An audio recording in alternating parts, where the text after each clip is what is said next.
Você já ouviu falar dos 10 reis que governarão o mundo antes da volta de Cristo? Daniel viu isso em uma visão há mais de 2.500 anos. João confirmou em Apocalipse.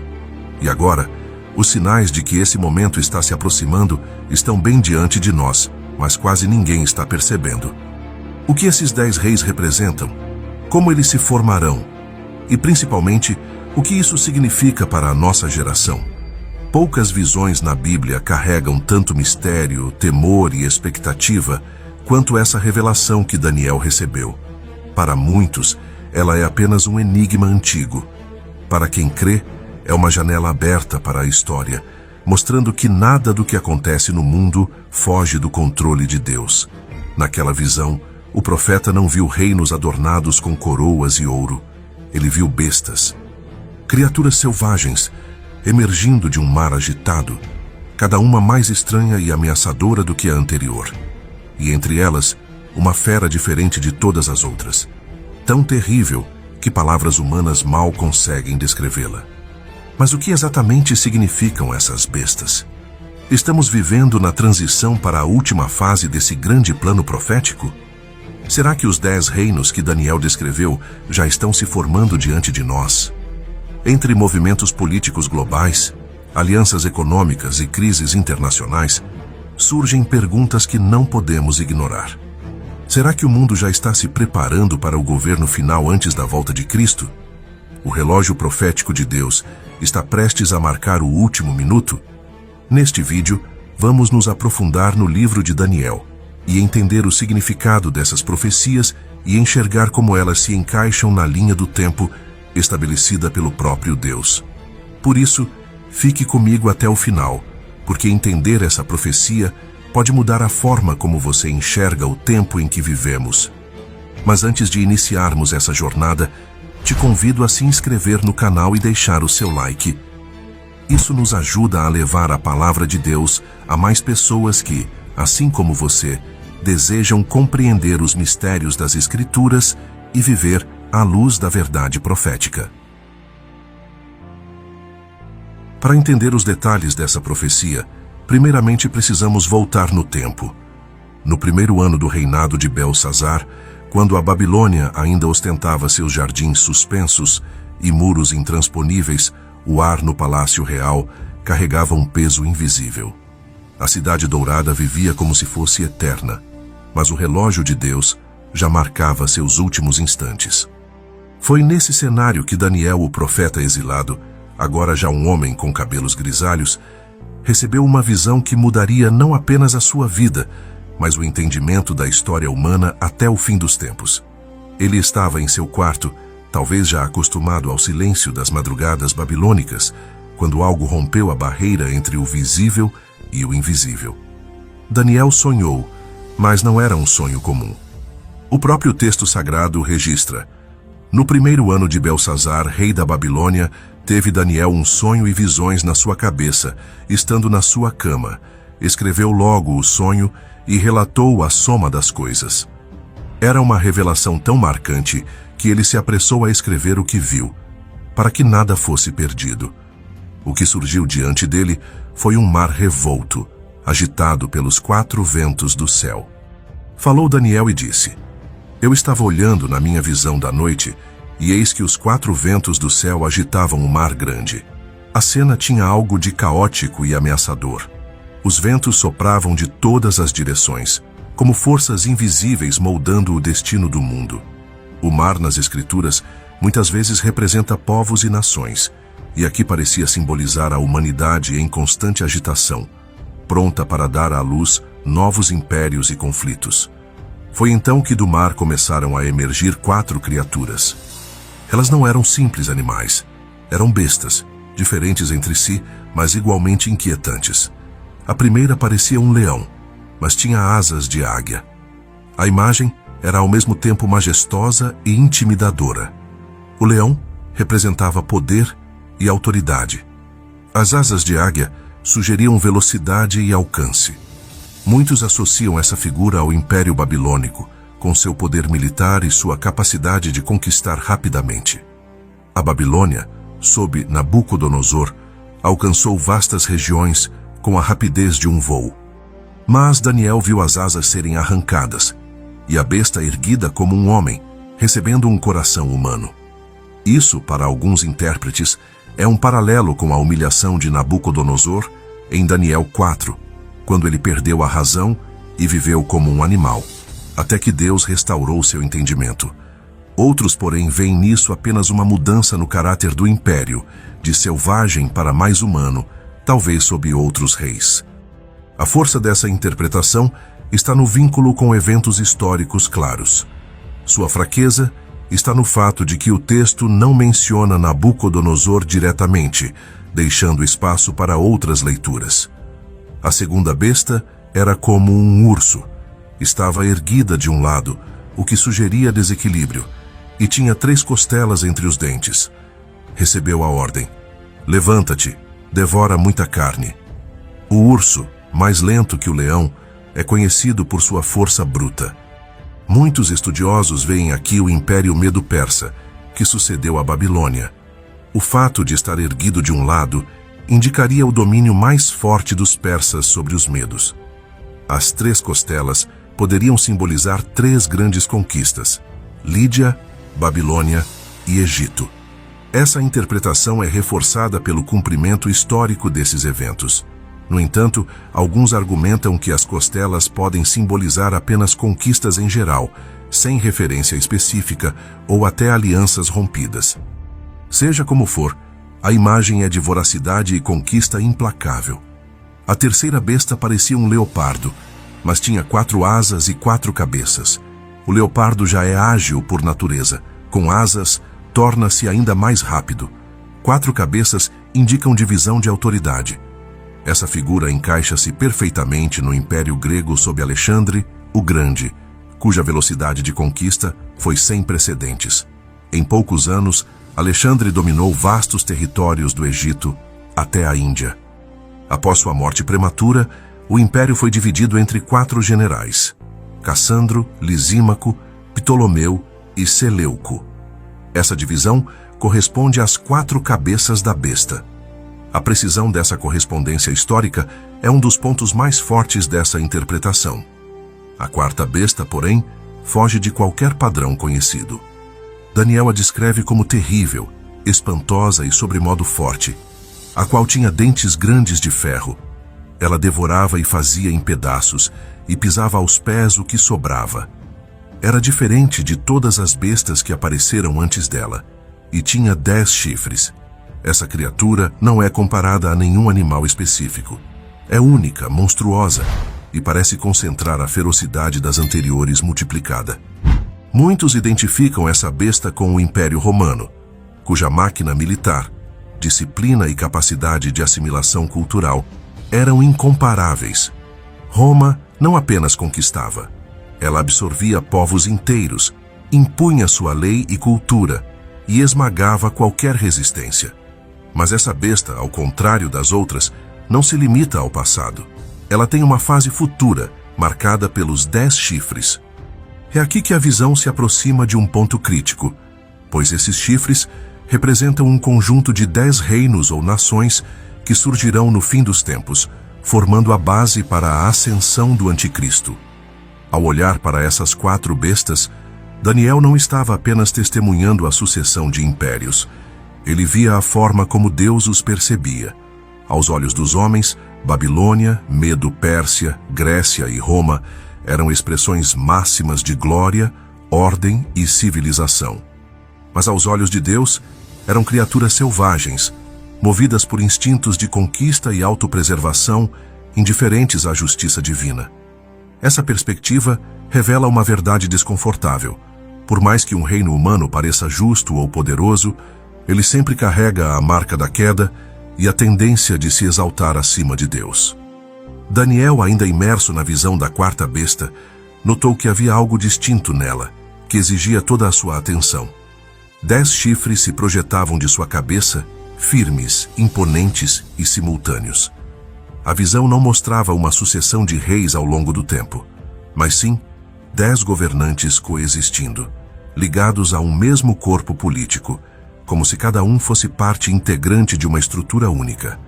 A estranheza não estava apenas no número, mas no significado. Na simbologia bíblica, chifres representam força, autoridade, reinos ou líderes. Aqui eles apontavam para um cenário no qual o poder estaria dividido igualmente entre 10 autoridades, mas sob a sombra de algo ainda maior. A identidade e o papel dos 10 chifres têm sido alvo de muitas interpretações ao longo da história.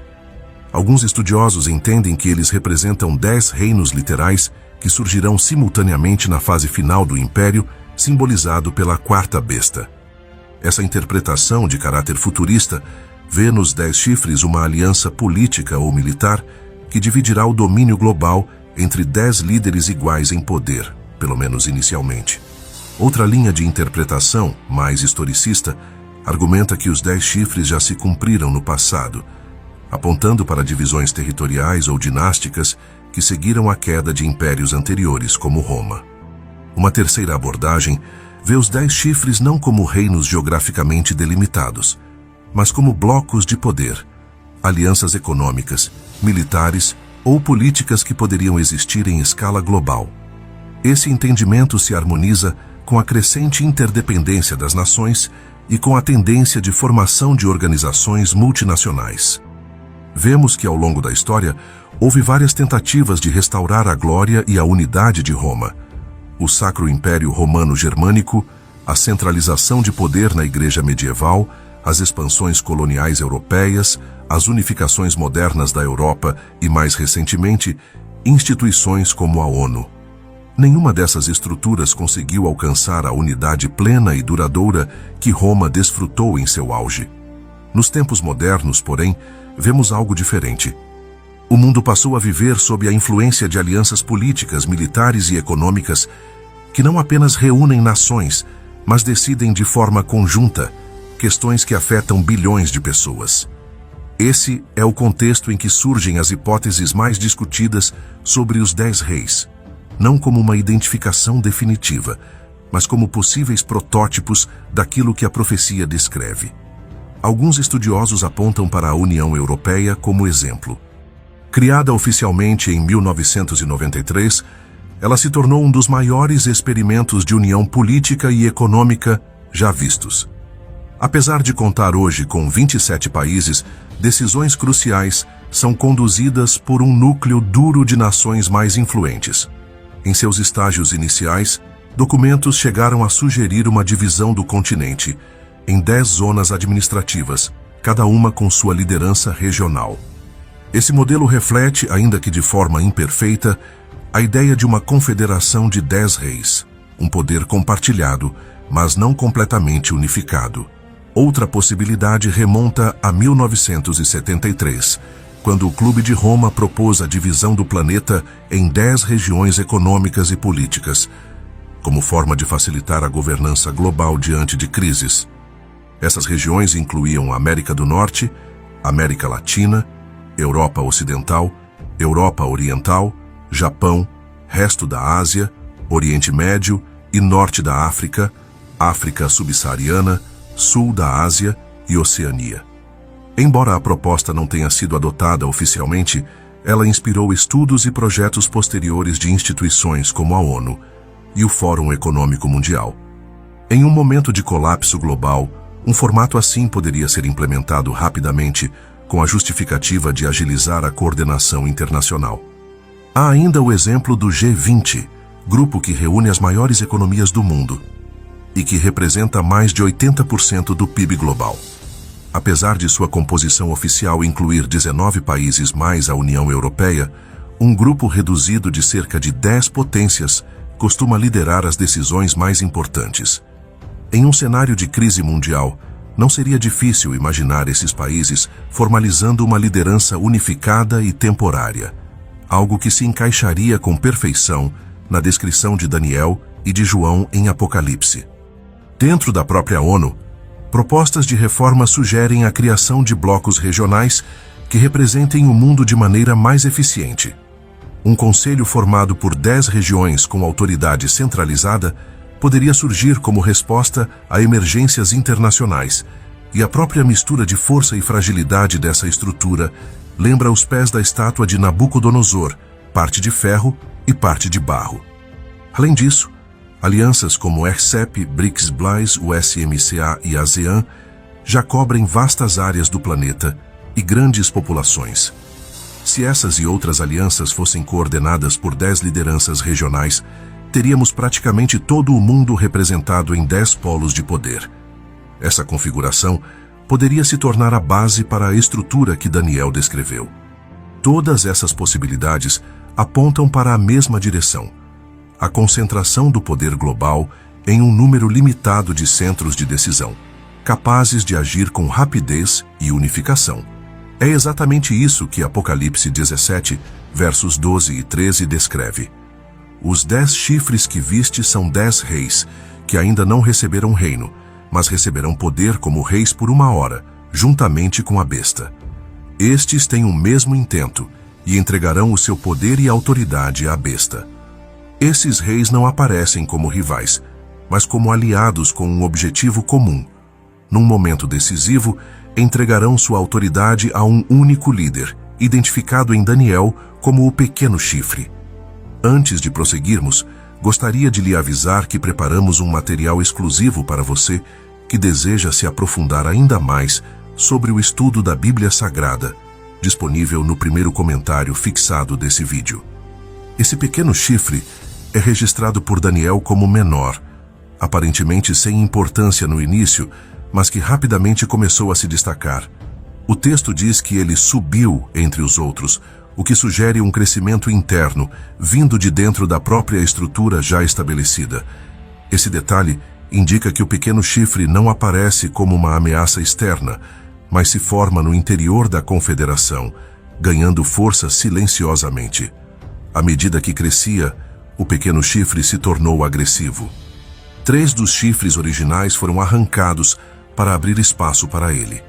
A expressão arrancados transmite a ideia de violência, de uma remoção forçada. Isso poderia representar a derrubada literal de 3 governantes ou a dissolução de 3 unidades de poder dentro da confederação. Não há indicação de que essa substituição seja pacífica. Pelo contrário, a imagem sugere ruptura, instabilidade e, possivelmente, conflito armado ou manobras políticas de alto risco. O que mais chama a atenção, no entanto, são as características desse pequeno chifre. Ele possuía olhos, como olhos de homem, e uma boca que falava com arrogância. Os olhos sugerem inteligência e percepção. Não é um poder cego, movido apenas pela força bruta, mas sim uma liderança astuta, capaz de observar, planejar e agir com precisão cirúrgica. A boca que fala com arrogância indica mais do que simples orgulho. Trata-se de um discurso que desafia, que se opõe frontalmente a Deus e aos seus princípios. É uma liderança que não teme se colocar contra o sagrado, construindo seu poder sobre a desmoralização da verdade divina. O surgimento do pequeno chifre no meio dos 10 é interpretado, na leitura futurista, como a ascensão de um líder singular que não começa como o mais forte, mas que, com habilidade política e estratégica, supera seus iguais. Ele não toma o poder por herança, mas por conquista, seja política, diplomática ou militar. Essa figura, ao arrancar 3 chifres, altera radicalmente o equilíbrio da confederação, assumindo um papel dominante que antes não existia. O fato de ele possuir olhos e boca dá a entender que este não é apenas um símbolo institucional, mas uma pessoa real, com características e ações específicas. Sua inteligência e oratória o tornam capaz de seduzir multidões, influenciar decisões e moldar o cenário político segundo sua vontade. O conteúdo de seu discurso, arrogante, blasfemo e desafiador, revela um desprezo aberto por Deus e pela fé, um traço que se tornará cada vez mais evidente à medida que ele consolidar seu poder. Nesse ponto, o texto bíblico não nos fornece todos os detalhes que gostaríamos sobre a origem geográfica, a nacionalidade ou a trajetória inicial do pequeno chifre. Isso abre espaço para hipóteses, mas todas permanecem sujeitas a incertezas. O que é indiscutível é que sua ascensão se dá a partir de dentro da estrutura dos 10 chifres, e que, para assumir o controle, ele precisará eliminar competidores, quebrar alianças e, possivelmente, redesenhar a própria confederação. Daniel registra que a sua atenção foi atraída para o pequeno chifre, não apenas por sua ascensão política, mas pelo conteúdo de suas palavras. Não se tratava de um discurso qualquer. Eram palavras que carregavam afronta direta ao Criador. Essa hostilidade verbal não é incidental, mas programática, uma peça central na sua identidade e no seu governo. Seu poder não será apenas militar ou administrativo. Ele buscará moldar consciências, reescrever conceitos de certo e errado e estabelecer um padrão moral e espiritual alternativo ao estabelecido por Deus. O cenário apresentado até aqui coloca os 10 chifres e o pequeno chifre como peças de um tabuleiro complexo, onde alianças frágeis, ambições pessoais e um discurso sedutor se combinam para formar uma estrutura de poder global sem precedentes. A visão de Daniel mostra que essa fase será marcada por movimentos rápidos e mudanças bruscas, com um líder emergindo de forma inesperada para reconfigurar completamente o equilíbrio de forças. Daniel não apenas viu o surgimento do pequeno chifre, ele percebeu também um detalhe que muda completamente a compreensão da cena. A maneira como os 10 chifres que inicialmente pareciam iguais, de repente passam a estar em uma relação desigual. No momento em que o pequeno chifre começa a crescer, a estrutura de poder que antes parecia estável começa a se fragmentar. É como se um organismo vivo sofresse uma mutação interna, levando à reorganização forçada de seus membros. Para entendermos essa transição, é preciso imaginar o contexto em que tal aliança poderia existir. Ao longo da história, grandes coalizões políticas sempre nasceram em resposta a crises. Guerras mundiais, ameaças externas, colapsos econômicos ou desastres ambientais já levaram nações a colocarem diferenças de lado e formarem alianças improváveis. O que Daniel descreve é algo ainda mais singular. Uma aliança de 10, tão coesa no início que todos parecem estar no mesmo nível de autoridade, mas tão instável que um elemento interno consegue alterar completamente a hierarquia em pouco tempo. Alguns intérpretes sugerem que essa união poderia ser resultado de uma necessidade extrema, como um acordo global para enfrentar uma ameaça à sobrevivência humana. Pode ser uma ameaça militar de grandes proporções, um colapso financeiro internacional que destrua economias e mercados, ou até mesmo um evento que gere pânico generalizado, forçando líderes a entregar parte de sua soberania para preservar a ordem. Essa centralização inicial de poder em 10 líderes não é necessariamente ditatorial no começo. Pode até surgir com o discurso de cooperação e paz, mas, como a visão revela, ela não permanecerá assim por muito tempo. O pequeno chifre, que nasce dentro dessa estrutura, encontra o ambiente perfeito para prosperar. Ele é, à primeira vista, apenas mais um entre 10, sem posição de destaque. Mas seus olhos de homem revelam sua vantagem. Ele enxerga onde os outros não veem, antecipa movimentos e explora fraquezas. Ele identifica fissuras nas relações políticas, insatisfações populares, disputas veladas entre líderes e usa tudo isso para crescer em influência. Sua ascensão não é apenas militar, ela é também psicológica e estratégica. O ato de arrancar 3 chifres é particularmente revelador. Isso pode significar que ele elimina fisicamente 3 líderes e assume o controle de seus territórios ou posições, ou que ele destrói completamente a influência desses 3 dentro da confederação. O fato de o texto usar arrancar sugere que não é uma negociação diplomática ou uma simples votação. É um movimento de força, de imposição. Essa mudança súbita no equilíbrio de poder não ocorre sem resistência. A remoção de 3 líderes provavelmente gera instabilidade e medo entre os demais, mas ao mesmo tempo serve de demonstração de força que desencoraja qualquer tentativa de oposição imediata. Nesse ponto, o pequeno chifre não é mais apenas parte da estrutura. Ele se torna a força dominante que começa a moldar a aliança conforme sua própria agenda. Essa transformação, vista por Daniel, é um dos elementos mais intrigantes da profecia, porque mostra que o poder absoluto não é conquistado de uma vez só, mas por etapas, com avanços calculados e aproveitamento preciso de oportunidades. Quando olhamos para a narrativa bíblica, percebemos que essa figura não se esconde atrás de neutralidade ou discursos vagos. Desde cedo, seu discurso é marcado por arrogância, por palavras que desafiam a Deus e desconsideram qualquer autoridade acima da sua. Essa característica, registrada em Daniel 7, verso 8, não é um detalhe menor. Ela mostra que sua oposição ao divino é parte de sua identidade desde o início, e não um traço que surgirá apenas no auge de seu poder. A coexistência inicial dos 10 chifres também merece atenção. Cada chifre representa um centro de autoridade, e o fato de surgirem juntos indica que eles são contemporâneos.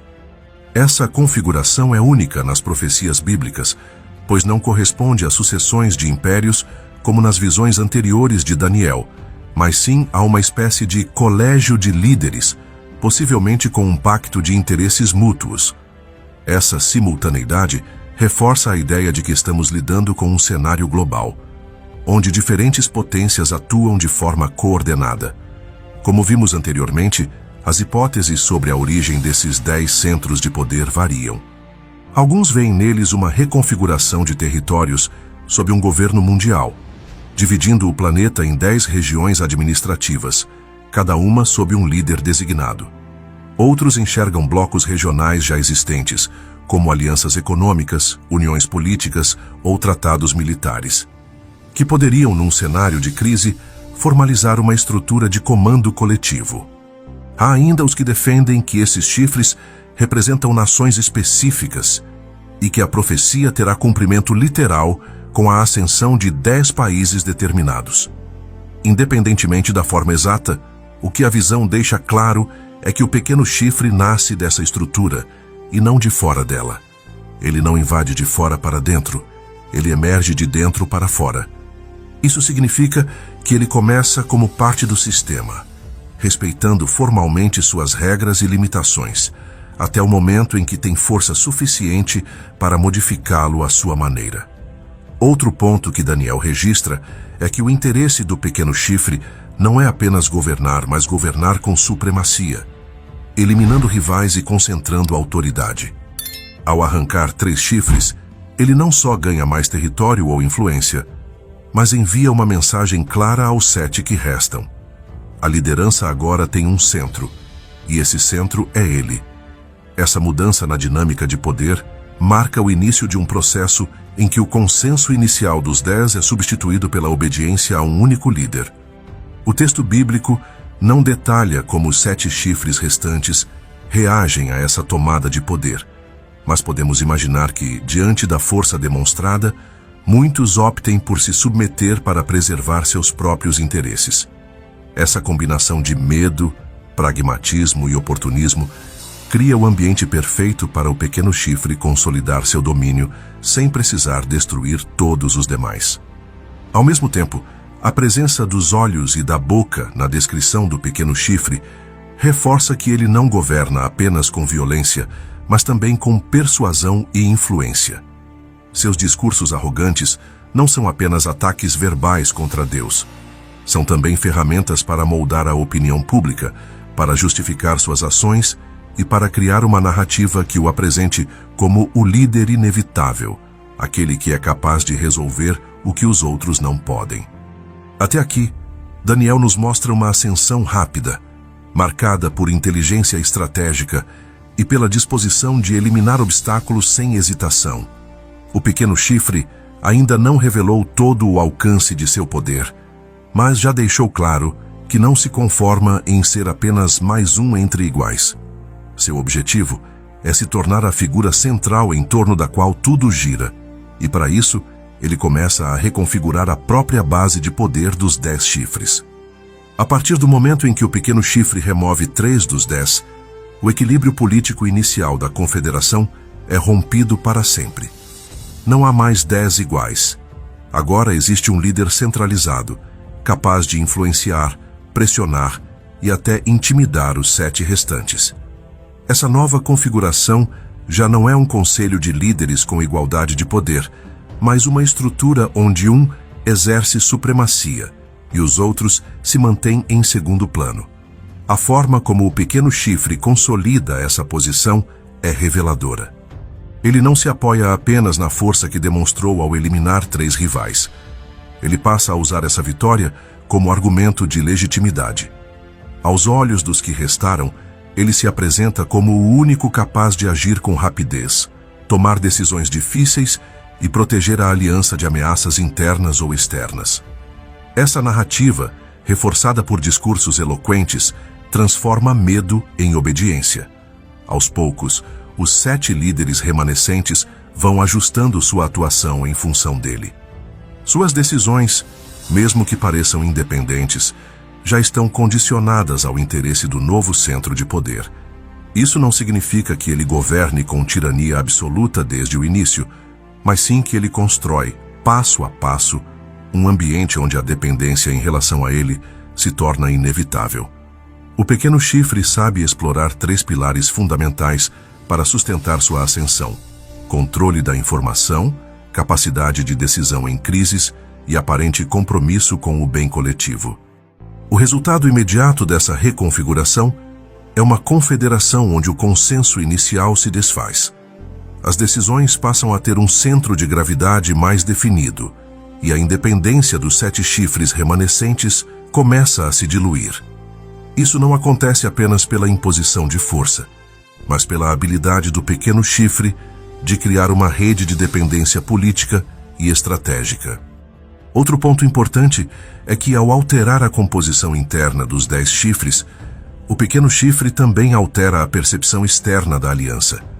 Outros blocos de poder, nações ou organizações, começam a ver essa figura como o verdadeiro rosto da confederação. Ele se torna o interlocutor principal, aquele que representa a aliança nas negociações e confrontos.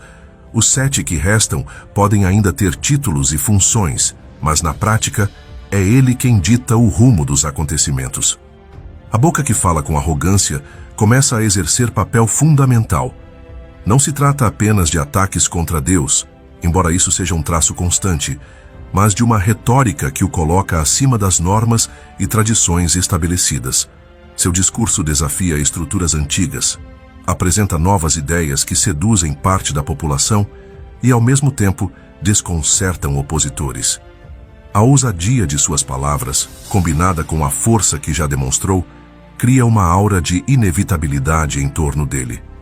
Com o passar do tempo, sua influência se infiltra não só na política, mas também em áreas estratégicas como economia, segurança e cultura.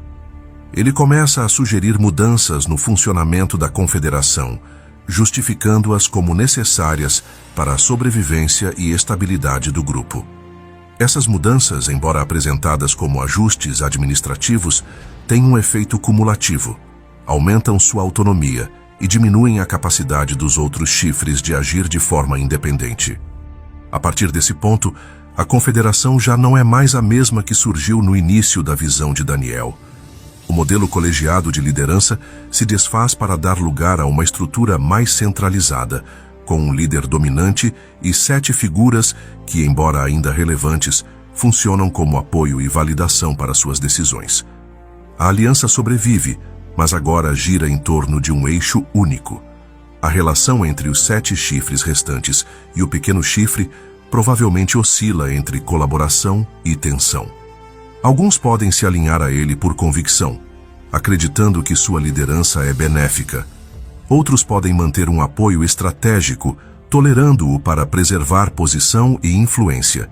E outros ainda podem agir com cautela, aguardando uma oportunidade para limitar seu poder. No entanto, todos estão de alguma forma presos à sua autoridade. Essa transformação no equilíbrio de poder é central para entender a progressão da visão. O pequeno chifre não surge já no auge. Ele constrói seu domínio de forma calculada, primeiro ganhando espaço, depois removendo rivais e, finalmente, reestruturando o sistema para favorecer sua supremacia. É um processo que combina astúcia, força e habilidade política, e que no momento retratado aqui ainda está em expansão.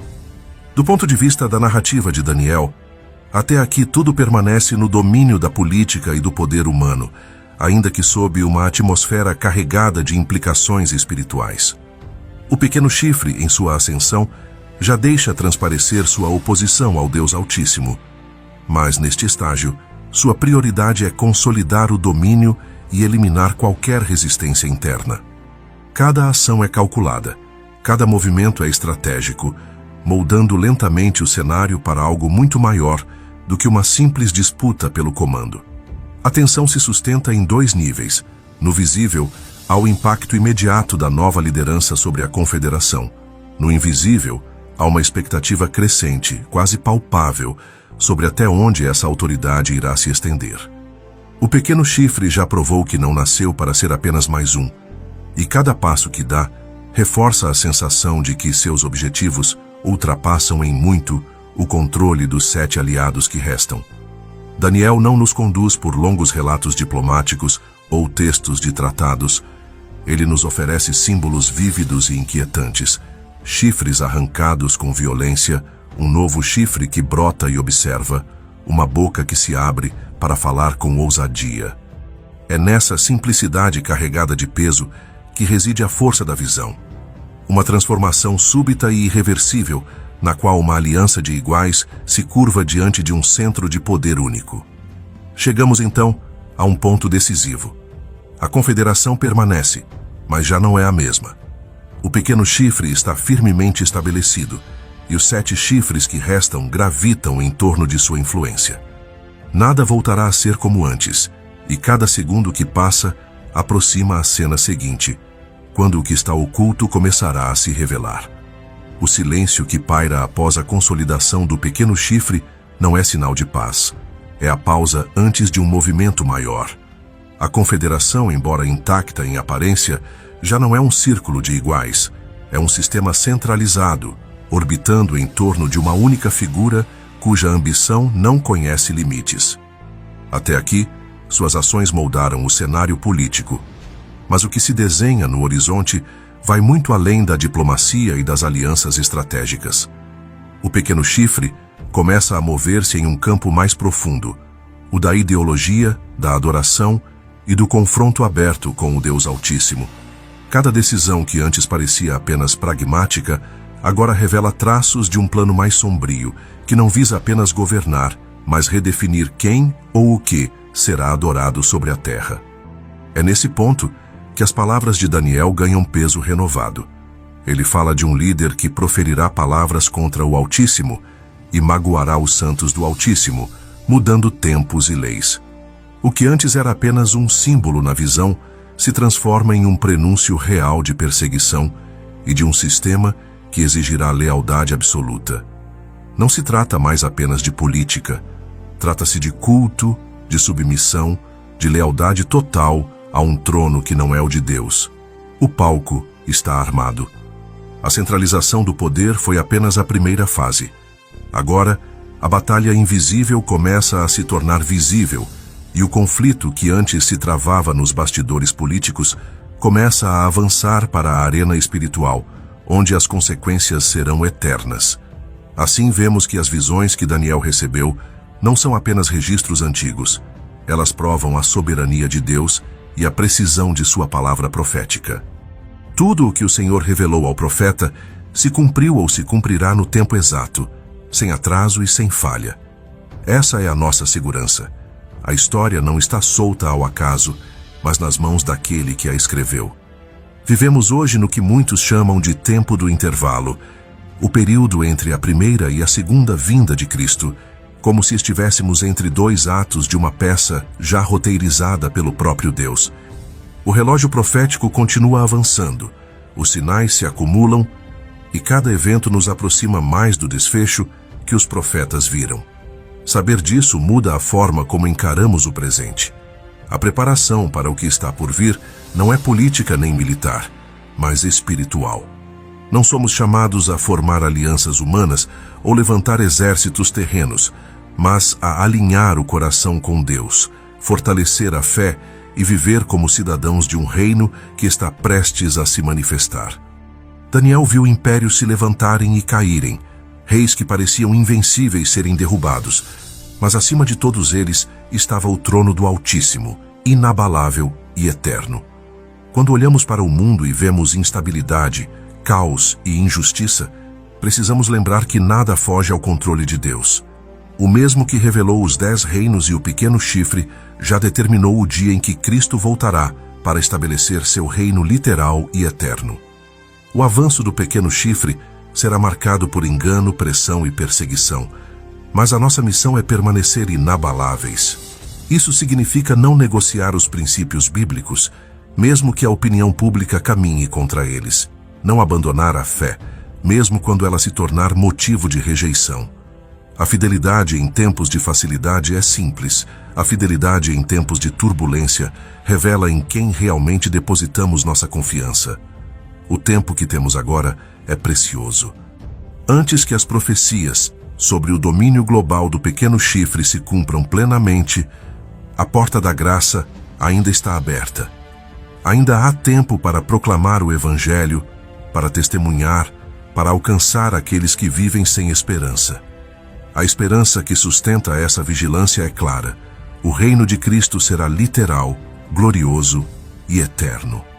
Não é uma metáfora, mas um governo real, estabelecido pelo Filho de Deus, que reinará com justiça e verdade. Nesse reino não haverá corrupção, opressão ou engano. Todo joelho se dobrará, toda língua confessará que Jesus Cristo é o Senhor. Por isso, o convite hoje é urgente. Este é o tempo de se preparar, porque o Rei está às portas. Não adie decisões diante de Deus. Não viva como se houvesse sempre mais tempo. Jesus nos alertou: vigiai, porque não sabeis o dia nem a hora. Se você já pertence a Cristo, viva como quem aguarda o Rei. Fortaleça sua comunhão, permaneça na palavra, persevere em oração, e não permita que o medo do que virá roube a alegria da promessa. A história caminha para o clímax, mas nós já conhecemos o final, e ele é glorioso. O pequeno chifre terá seu tempo, os 10 reis terão seu momento, mas o reino pertence ao Senhor, e ele o entregará aos santos do Altíssimo. Esse é o destino da história, e nós, pela graça, fomos chamados a viver à luz dessa verdade. Que esta mensagem desperte em nós não apenas conhecimento, mas decisão. Que ela nos leve não apenas à reflexão, mas à ação. E que, ao encerrarmos este estudo, possamos todos dizer, com convicção e esperança: Maranata, ora vem, Senhor Jesus. Se você gostou desse conteúdo e deseja se aprofundar no estudo da Bíblia Sagrada para entender toda a história, os eventos e as mensagens por trás dos textos sagrados, te convidamos a conhecer o material exclusivo que desenvolvemos para você. Acesse agora mesmo o link no primeiro comentário fixado deste vídeo e tenha acesso a esse material completo que irá te ajudar a entender de uma vez por todas sobre todos os segredos e revelações surpreendentes da Palavra de Deus. E se essa mensagem tocou o seu coração, inscreva-se no canal, deixe seu like no vídeo e escreva nos comentários: eu quero ser fiel até o fim. Que Deus abençoe a sua vida.